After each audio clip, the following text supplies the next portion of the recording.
Hi friends, lunch బాక్స్లోకి కానీ ఎప్పుడైనా పని త్వరగా అవ్వాలి అన్నప్పుడు క్విక్ రెసిపీ ఉంటే బాగుంటుంది కదా అనిపిస్తుంది కదండి. సో అలాంటప్పుడు ఇలాంటి రెసిపీస్ చేస్తూ ఉంటే చాలా ఫాస్ట్గా పని అవుతుందండి.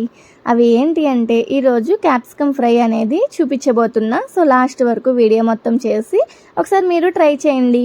ఫస్ట్ స్టవ్ మీద కడాయి పెట్టుకుని హీట్ అయ్యాక శనగపప్పు, పల్లీలు వేసుకోవాలి. పల్లీలు నా దగ్గర ఆల్రెడీ ఫ్రైడ్ పల్లీలు ఉన్నాయండి, అందుకని ముందు శనగపప్పు వేసి ఫ్రై చేసుకుంటున్నా. ఇలా ఫ్రై అవుతూ ఉండగా ఆ మధ్యలో ఎండుమిర్చి వేసుకోవాలి. అలాగే ఇంకొక కప్పు నువ్వులు కూడా యాడ్ చేసుకుని నువ్వులు చిటపటం అనే వరకు వేగించుకోవాలండి. మొత్తం ఇలా వేగుతూ ఉండగా మసాలా కూడా యాడ్ చేసుకుంటాము. మసాలా వచ్చేసి దాల్చిన చెక్క, జీలకర్ర, యాలకులు, లవంగాలు ఇవి కూడా వేసుకుని బాగా ఫ్రై చేసుకోవాలండి. ఇవి మొత్తం ఫ్రై అయిపోయిన తర్వాత నా దగ్గర ఫ్రైడ్ పల్లీలు కాబట్టి లాస్ట్లో వేసుకుని 1 మినిట్ పాటు ఫ్రై చేసుకుని స్టవ్ ఆఫ్ చేసుకోవాలి. ఇలా స్టవ్ ఆఫ్ చేసుకున్న తర్వాత బాగా చల్లారిపోవాలండి. మొత్తం దినుసులన్నీ కూడా ఇలా చల్లారిపోయిన తర్వాత అప్పుడు గ్రైండ్ చేసుకుంటే పౌడర్ అనేది చాలా బాగుంటుంది.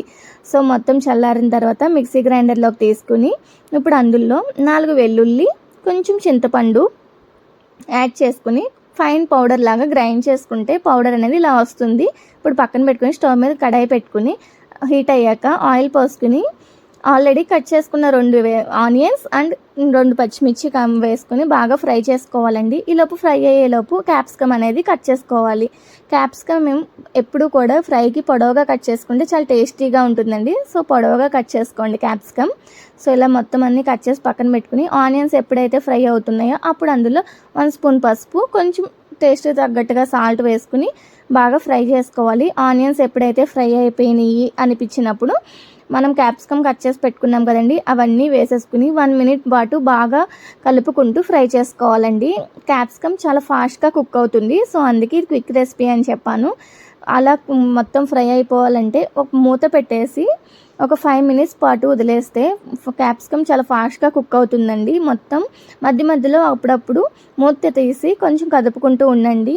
ఆ క్యాప్సికమ్ అనేది కుక్ అయిపోతుంది. ఇలా కుక్ అయిపోయిన తర్వాత ఆల్రెడీ అందులో మనం పౌడర్ గ్రైండ్ చేసి పెట్టుకున్నాం కదా, ఇప్పుడు అది యాడ్ చేయాలండి. సో మొత్తం అంతా క్యాప్సికమ్ ఫ్రై అయిపోయిన తర్వాత లాస్ట్లో యాడ్ చేయాలి. ఇలా యాడ్ చేసుకుని 1 మినిట్ పాటు బాగా ఫ్రై చేసుకోవాలి. ఎక్కువసేపు ఫ్రై చేసినా కానీ అడుగు అంటేస్తుందండి ఫ్రై కాబట్టి. ఫ్రై అండ్ విత్ పౌడర్ కూడా యాడ్ చేసాం కదా, సో అడుగు అంటేస్తుంది కాబట్టి 1 మినిట్ 2 మినిట్స్ చాలండి. ఇలా ఫ్రై చేసిన తర్వాత టేస్ట్ తగ్గట్టుగా సాల్ట్ చూసుకుని కావాలంటే యాడ్ చేసుకుని కొత్తిమీర కొంచెం ఎక్కువ వేసుకుంటే చాలా బాగుంటుంది టేస్ట్. మనం పౌడర్ చేసి పెట్టుకుంటే వితిన్ 10 మినిట్స్లో ఈ ఫ్రై అనేది చాలా ఈజీగా క్విక్గా చేసుకోవచ్చండి. ఇలా పౌడర్ అనేది ఎయిర్ కంటైనర్ బాక్స్లో స్టోర్ చేసి పెట్టుకోండి. ఎప్పుడైనా క్యాప్సికమ్ ఫ్రై ఇట్లా ట్రై చేస్తే చాలా ఫాస్ట్గా అయిపోతుంది.